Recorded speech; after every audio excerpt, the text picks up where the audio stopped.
Welcome to Lineups and Lures, where the talk runs from the dugouts to drift boats. We're all about the games we play and the waters we fish, the stories, the rivalries, the moments that keep us coming back. If it happens under the lights or out on the water, we're in. This is Lineups and Lures. Well, the 2026 NFL Draft is in the books. I don't know a lot about these players, but what I'm reading, it seems like the Seahawks had a pretty good draft, considering they were trying to make some trades and whether acquiring picks, move up and down. Seems like the guys they picked up are pretty good players and are going to fill some immediate needs. Yeah, Schneider definitely went with the immediate need process this year, at least early. No secret that he was trying to trade down in the draft, and I think, quite frankly, there was a lot of teams in the NFL that just weren't going to trade with him because, well, for instance, there was a trade made with Denver at number 31, and they probably could have got that same trade done at 32. But, no, it is what it is, and that's what happens when you're at the top of the mountain. So you're kind of just breaking through or you're going through the trades. The picks. Obviously, quarterback was not a position of need, anything that we were touching. Milroe is going to get a lot of snaps in the preseason, but Locke will be the backup on the depth chart with maybe, Wildcat-ish something with Milroe. Kind of like we did last year for a little bit, one or two plays a game. Although the end of the day is that Milroe didn't see the field the last 10 games of the year, and I don't really expect him to this year. Running back's a different story. So I have absolutely no problem with the pick. I think we may have been able to get it a little bit later, but you never know. The reality is that this is a running back room that I think is stacked. And when you look at the fact that I believe that Wilson and Kenny McIntosh will fight it out to be the day one RB1. And then I believe by the end of the season, you're going to see a two-headed monster that looks a lot like Zach Charbonnet and Jadarian Price. Yeah. And you'll see Holani in there as a specialist for, pick up a block, give a guy a blow. But don't get me wrong, between Price, Holani, Charbonnet, Wilson, and McIntosh, there's 5 running backs. Cam Akers has already been DFA'd, so he's done. And I wouldn't imagine Wright being on the roster. I don't know if he's eligible for practice squad, but they'll carry. Obviously, with Chardonnay starting on the bench and the injured reserve, there's your 4 running backs. So, I mean, looks like a great pick to me. I don't mind the pick, and especially, McIntosh has always shown a ton of potential when he's healthy. He's just never been healthy, and that's the one thing that I think you and I and other buddies I was talking about. Like, that could be a diamond in the rough there. So yeah, very happy with that. Wide receiver, obviously our pick there was Rashid Shaheed last year. Yep. I fully expect him to leapfrog Cooper Kupp during the season and become the number 2 guy, with Kupp doing all sorts of things. I believe Torrey Horton probably gets in the mix if he's healthy. And then we got our boy Jake Bobo in there. So wide receiver, once again, a lot of depth, a lot of special team play there also. Tight end, nothing really to do here. Loaded room. The line, this is a great pick here. The Iowa offensive guard. This is a pick that nobody talked about during the draft, and who's going to talk about a 5th round pick? But the fact that this draft was meant to be a very light draft, and the Seahawks have many compensatory picks in next year's draft due to losing the Boye Mafes, the Kenneth Walkers, etc. Some coaches. I think they get picks for losing coaches too. They might have got one for Kubiak. My point here is that for them to trade up and grab a guy, with the fact that they are bringing back their entire offensive line intact, they're bringing up 3 of their backups intact. This was basically to bring in competition at right guard with Anthony Bradford, which I think is fantastic. Both Bradford and the new guy can slide over and play the center position, which gives us, depth. It could work out to be one of those picks that, doesn't sound like a lot and saves you bacon somewhere down the line. Yeah, but if I can take an offensive guard or offensive lineman out of Iowa, I'm probably taking that guy. Those are big old country boys, and they can push stuff around. Yeah, the only concern there is sometimes because their line is so good, you're just not sure if they're the benefactors of a great line or individual depth. But I don't know. You could say that all those years with Alabama and all those SEC schools, and those guys seem to turn out to be pretty good NFL players. More often than not.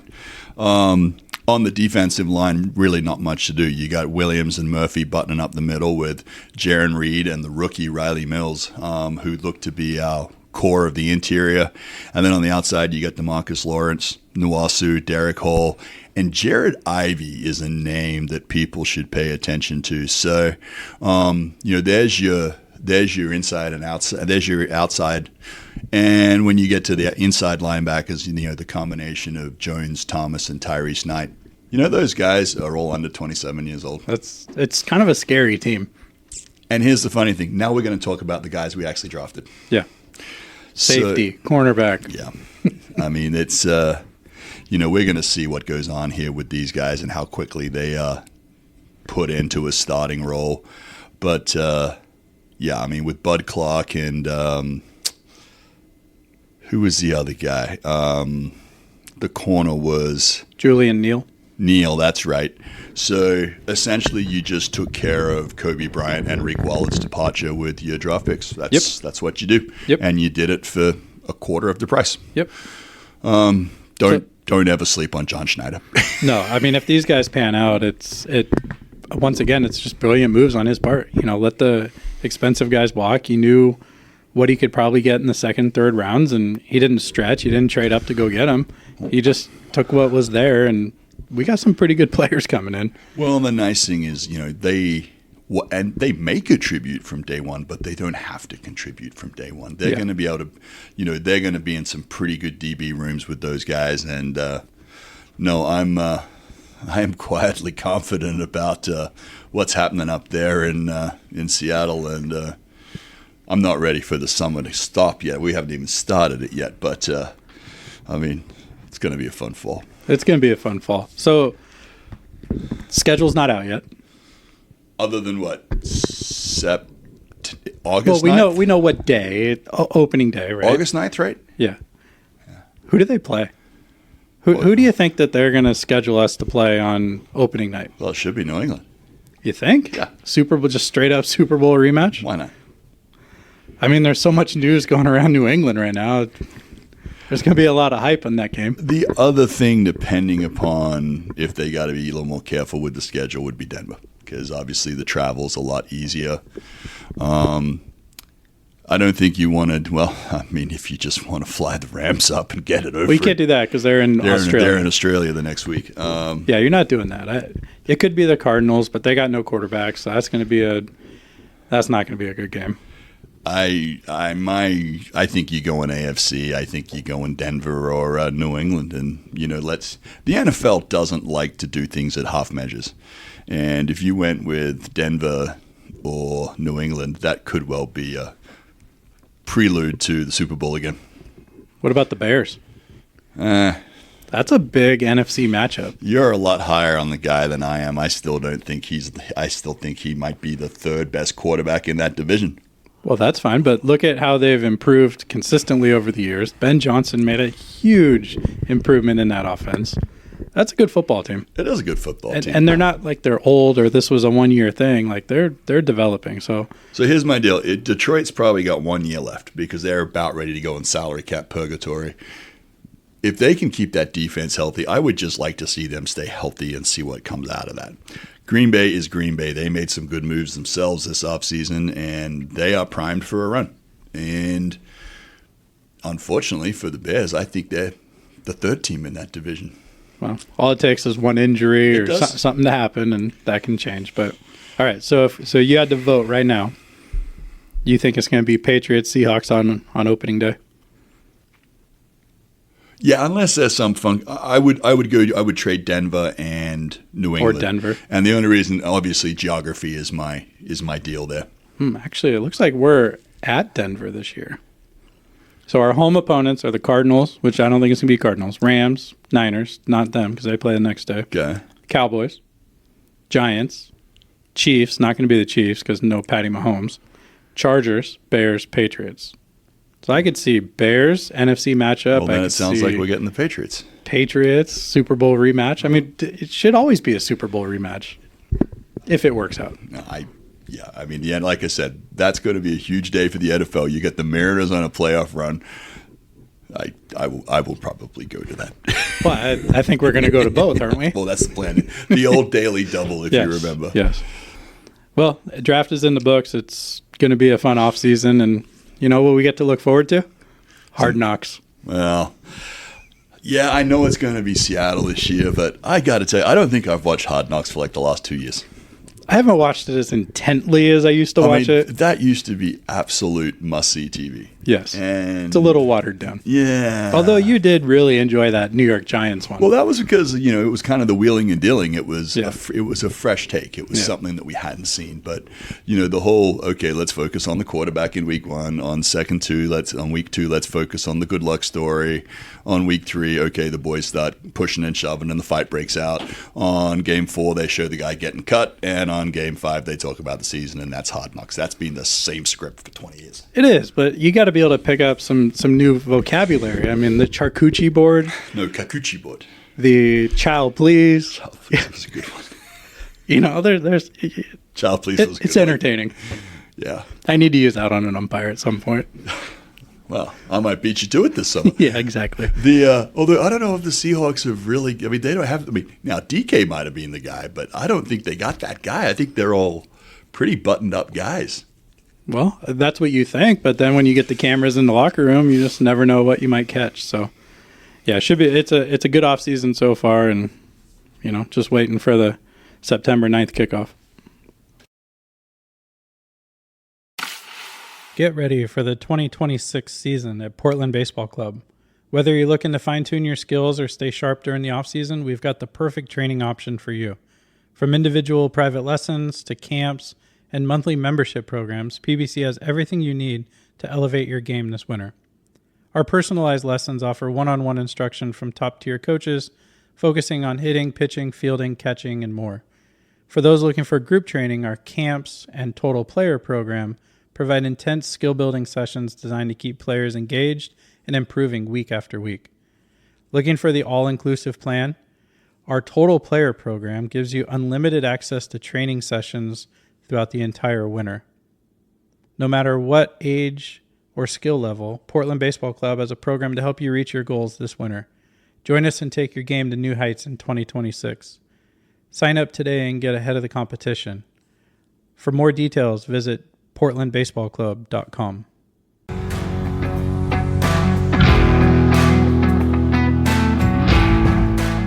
All right, let's get into some baseball. Mariners are playing some pretty good baseball right now. I believe I told you not to panic. Well, there's still some things to panic about. Not really. Well, Julio's not quite where he needs to be. Naylor's starting to come around, but not there. But right now, Cal's kind of carrying that offense a little bit. Well, that's why he gets paid the big bucks. It is. But not having Donovan in the lineup, and, there's some little pieces that you wish were there. Luke Raley's hitting really well right now. He's always been a streaky hitter. But they're starting to kind of win some games. They're putting up runs when they need to. They had a stinker Monday night in Minnesota. I mean, the field was wet. It was cold. Didn't they have to play a doubleheader too? No, it was single, but just cold, wet, windy. I mean, there was puddles in the outfield. I'm not. Sounds like our college experience. I'm not sure how somebody that's getting paid $20 million a year is going to be able to play on a warning track that is a puddle. Yeah. That's a little sketch for me, but yeah, they got the game in. Castillo struggled again. It's pitch count with him. He doesn't have any pitches to put anybody away. He keeps ending up at 30-something pitches after two. So let's go. Let's talk Castillo in this pitching rotation. All right. Well, because there's a guy in Double-A right now that is dominating Double-A baseball. Are we talking about Mr. Anderson? We are. Okay. And Bryce Miller is on his rehab starts right now. He's looking really good. So, look, here's my deal. At the end of the day, you're not winning any pennants in April. I would have no problem. One of the reasons I think that we went as deep as we did last year, in a strange twist of fate, and both of us talked about it, at some point, Kirby, Gilbert, Wu all spent a little time off the rotation last year. Not with major injuries, but little injuries. But at some point, they're out of the lineup for a month. Yeah. And in a strange twist of fate, it was almost like, well, they've thrown 40 innings less than where they would have been, and they were freaking sharp in the playoffs because they didn't carry that baggage. Yep. At the end of the day, let's be honest, our starting rotation is going to be some combination in the playoffs of Gilbert, Kirby, Wu, and the fourth player to be named later. And at this point, I'm not sure which the fourth player is, but it could be anyone from Hancock, Castillo, or potentially a guy down in Double-A, if you wanted to bring a lefty into the mix. I think you need a lefty in the mix. I'm not against that. I have no problem with this. But so like I'm saying, let's get some innings out of these guys. And potentially, I've said this for a number of years, and it's not that he hasn't been a good soldier. But at some point, someone's going to need an innings eater. And I think by June, July, he may be in a different uniform. Yeah. So let's go with a 6-man rotation. Okay. Let's, like you said, last year we had Gilbert, Kirby, missed some time with injuries, Wu at the end. Yep. Let's go 6-man rotation. Let's give them an extra day of rest. Okay. That limits their innings pitched just a little bit. Okay. And now they're fresher for the playoffs. It seems like a no-brainer. You and I have discussed this a million times, and that is one way to slice it. I've even brought up the idea of, you know what? These guys should be starting spring training right now and have your AAA guys pitching in the big league, and to some extent maybe. Or, you got guys like a Castillo or potentially a Hancock that, although let's not forget, Emerson Hancock was a first-round draft pick just 4 or 5 years ago, and he was meant to be the ace of the staff. Yes. And quite frankly, he's kind of pitching like an ace of a staff right now. So, look, at this point, I think if I was running the big show, I'm not making a trade yet. There's no reason to. It's too early. You're going to wait to see a contender have a starter go down and need someone that could potentially pitch in, October. And they're going to come calling, and it's going to be like, well, you can't have any of the kids unless you're going to make me a stupid offer. Yeah. But we're not going to pay for the other side of that offer because you're going to end up, are you saying a Pete Alonso or an Aaron Judge type deal? I don't think we need that. I think we're going to need a piece, and whether that maybe we have a reliever that goes down and we need a piece in the bullpen, or maybe it's packaged up for something. Look, at the end of the day, Cole Young is really coming along at second base. Donovan is a spark plug. You got to put him in the lineup, and right now that's third base. We don't need a shortstop because we kind of got two of them right now. You paid Naylor first. Obviously, we don't need a catcher. Yep. Center field's taken care of. And a Rosarina and Rayleigh, and quite frankly, Canzone, between the three of them, are hitting the stink out of the ball. You don't need a whole lot. Yeah. Now, if it was a situation where maybe it was the pitcher and one of those three corner outfielders for an all-star, maybe. An all-star rental? Depends. I just don't see us putting out the money to go get a true all-star. But we don't have to put out any more money when you take Castillo's contract off the list. I guess that's true. You are kind of trading off some money, aren't you? I mean, he's got to be pushing $30 million a year. Yeah. So, you throw him in a Raleigh who might. I'm not saying we should trade Raleigh, but one of those guys is getting paid $4 or $5 million a year. Yeah. And all of a sudden, you got. If that's an all-star at $35 million, you can get an all-star. Well, that's what I think. I think you need Luke Rayleigh to keep hitting. Like, keep hitting, dude. Because one, if you slump or something, we can trade you if you're playing well. If you're not, you keep doing what you're doing. Like, there's our right fielder and our DH. Well, the reality is, if he goes out and hits 270 with 25 home runs and 85 ribbies, you pay the man his money. Seeing as how right now he's hitting 270 with 5 home runs and 13 RBIs, that's a pretty good start 27 games into a season. Yeah, you pay the man his money. So, look, I don't think there's a ton of maneuvering to be done this year. The offseason moves were phenomenal. The only thing that I think is available is if the right move came along for Randy, for Raleigh, for Canzone, it would have to be the right move. maybe it's Castillo and one of those guys. And I'm not willing to throw names out yet, but if the right deal came along. Yeah. So you say it's too early to go make a trade. It's too early to fire a manager. Because we had two pretty high-profile firings this week. I think so the Red Sox one's easy to explain. The Phillies one is it easy to explain? It is, because they got bought by private equity. They're just cleaning house. They want to bring costs down, and they want to start again. That's what that is. Of course. It was there, and it was an excuse. It was a palatable excuse that they could put out there in the universe and not have everybody go, they're crazy. Oh, they're 10 games under 500. Oh, they started the season 10-20. You're going. That was just private equity clearinghouse. All right, let's move on to Philly. Man. I mean, that's a really good baseball team that is underperforming. Well, but here's the other thing, and this is one thing that I will say till the cows come home. It's not a rookie team. It's a team full of veterans. Which is part of the problem. Yeah, yes and no. I sit there and go, I don't give a shit where they are. Just get me to 500 at the All-Star break, and then let the boys do their job. Yeah. It's not even May. Yeah, but I mean, you're sitting there at 9-19 with the Mets. I mean, the Braves are 20-9. Like, they look like the real deal again. They're healthy. They got everything going. You are a veteran team that just needs to make the playoffs. Well, and the hard part is they just got Wheeler back, so they just got their ace. Like, you seem on the right track, but they're just not hitting, and sometimes it takes those aging guys a little bit longer to get going. Well, I think it's on purpose. They're not trying to be ready April 1st. They're trying to make sure that, obviously they don't want to hit $150, but if, they're just trying to get loose. They're trying to get their bodies ready. They understand that this is a marathon, not a sprint. 160 of them, man, plus they played 15, 20 in the preseason, then they got to go play another 20. That's 200 games of baseball.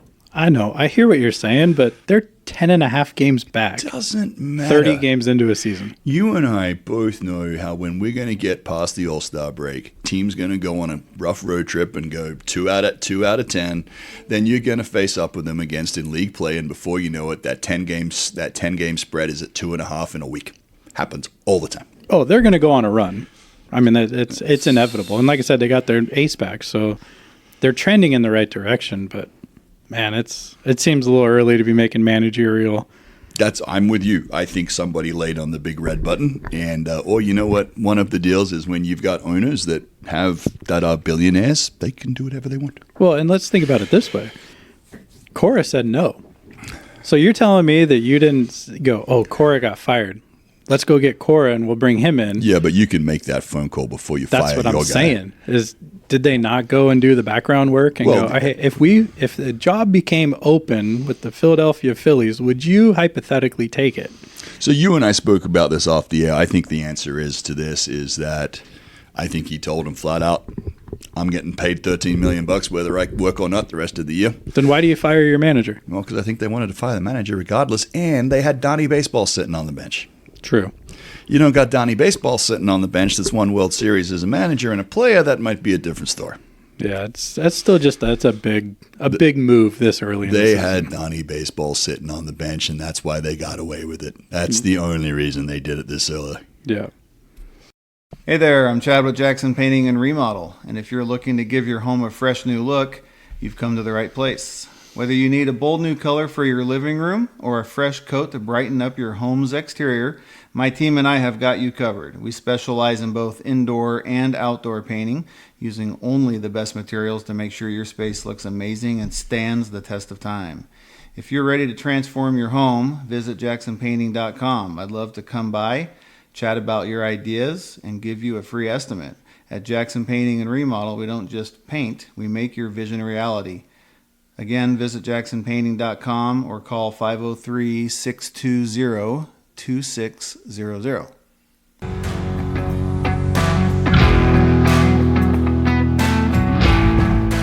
What about some other surprising teams? Have you been following outside of the Mariners too much? I really haven't because I've been busy working and, there's this whole freshman baseball season that's been killing my time. Yep. And then I've been watching a little college baseball.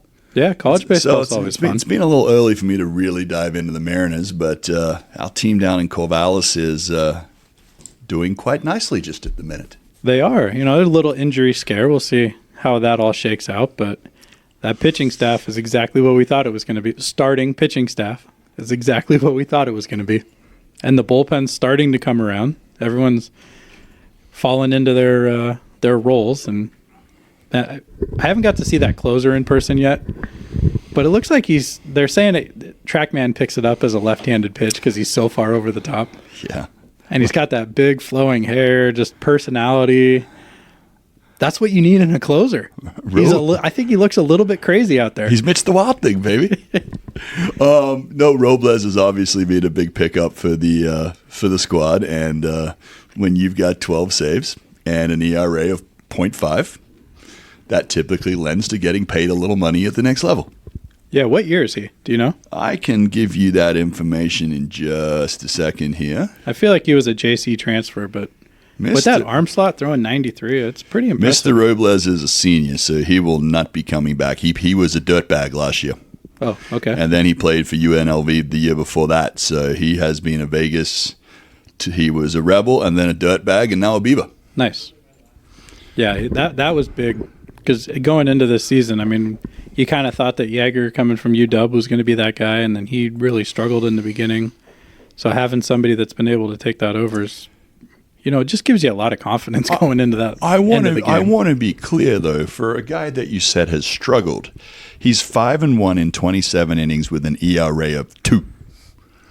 I would like to struggle with an ERA of 2. Wouldn't that be nice? Yes. So if that's struggling, I want to know what he looks like when he's good. Well, when I say struggling, sometimes players struggle with the ninth inning, the pressure that comes along with that. Well, there's a reason why certain guys get paid a lot of money to get those last 3 outs. Yeah, but if I remember right, he did it at UW, and they had a really good season last year. So he's got experience in it. It just didn't click. But now you move a guy that has closing experience into a 7th, 8th inning role, that just makes your team that much better. Yeah, I mean, the reality is when you're looking at these guys, your starting 3 guys are in place.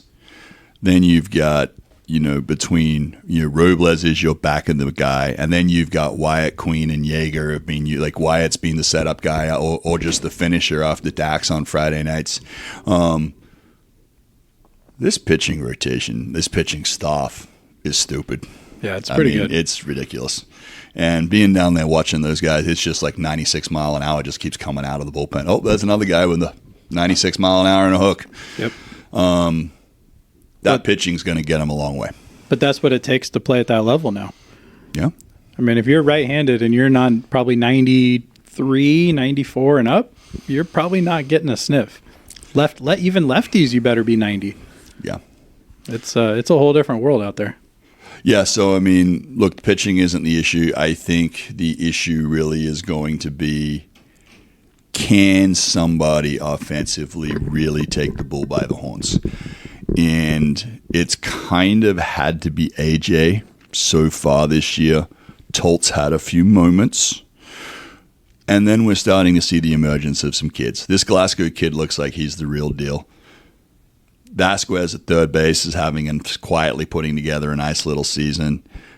And the guy that went from the penthouse to the outhouse here in the last few weeks is Josh Proctor. But I wouldn't rule him out getting back in the lineup at some point. He's going to be a baseball player. Well, I think Mitch does a really good job in that staff of giving everyone opportunities.